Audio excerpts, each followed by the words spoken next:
बिस्मिल्लाहिर्रहमानिर्रहीम। अस्सलामुअलैकुम वीवर्स, आप देख रहे हैं सिरात मुस्तकीम सऊदी न्यूज़ चैनल। मेरे मुख्तलिफ़ जो यूट्यूब्स के चैनल हैं जिनके लिंक डिस्क्रिप्शन और कमेंट्स बॉक्स में मैं अपनी मुख्तलिफ़ वीडियो में शेयर करता आया हूँ।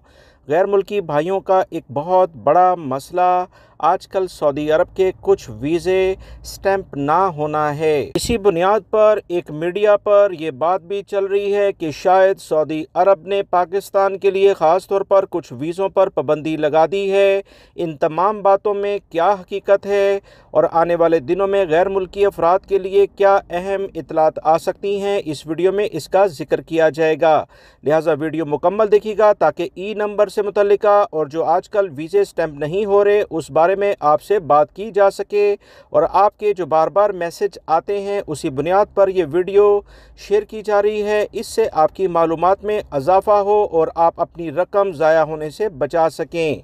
याद रखें, सऊदी अरब की जानिब से वाज़िया तौर पर मैं आपको बताता हूं कि किसी भी चैनल के ज़रिए, किसी अखबार के ज़रिए, ना सोशल मीडिया के ज़रिए ऐसा कोई एलामिया जारी नहीं हुआ कि पाकिस्तान या इंडिया के लिए आप कह लें कि कोई वीज़ों पर कोई पाबंदी लगाई गई हो। ना किसी भी किस्म के वीज़ों पर कोई पाबंदी सच नहीं लगी है।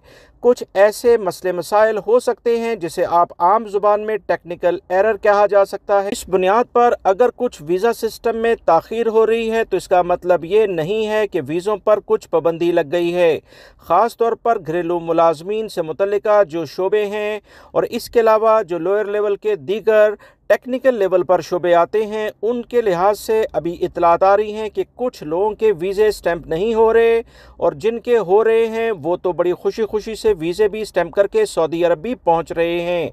बहुत सारे लोगों को मैं सऊदी अरब में जानता हूं क्योंकि मैं ख़ुद सऊदी अरब में मौजूद हूं, जो नए वीज़े लगने के साथ ही चंद दिन पहले ही सऊदी अरब में आए हैं। बाकायदा ऐसे लोगों से मैं मिल भी चुका हूं जो चंद दिन पहले सऊदी अरब में नए वीज़े लेकर आए। लिहाजा वो तमाम गैर मुल्की भाई जो कि मखसूस कुछ उनके शोबे हैं उनमें कुछ टेक्निकल एरर आ रहा है, हो सकता है कि सऊदी अरब की जानिब से बाकायदा वीज़ा से मुतल्लिका अताशी भी पाकिस्तान, इंडिया और बांग्लादेश में तय किए गए थे, वहाँ तैनात किए गए हैं, जो कि अब टेस्ट और इंटरव्यू के बाद मुख्तलिफ अफराद को वीज़े जारी करेंगे। अगर आपका वीज़ा पहले ही जारी हो चुका है तो आपको इसका इंतज़ार करना चाहिए।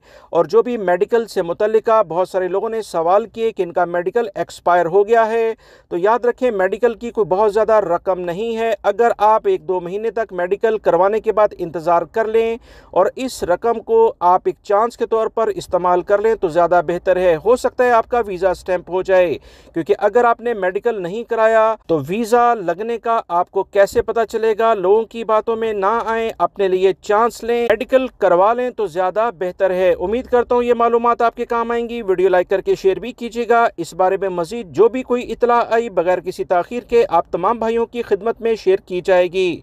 अस्सलामु अलैकुम।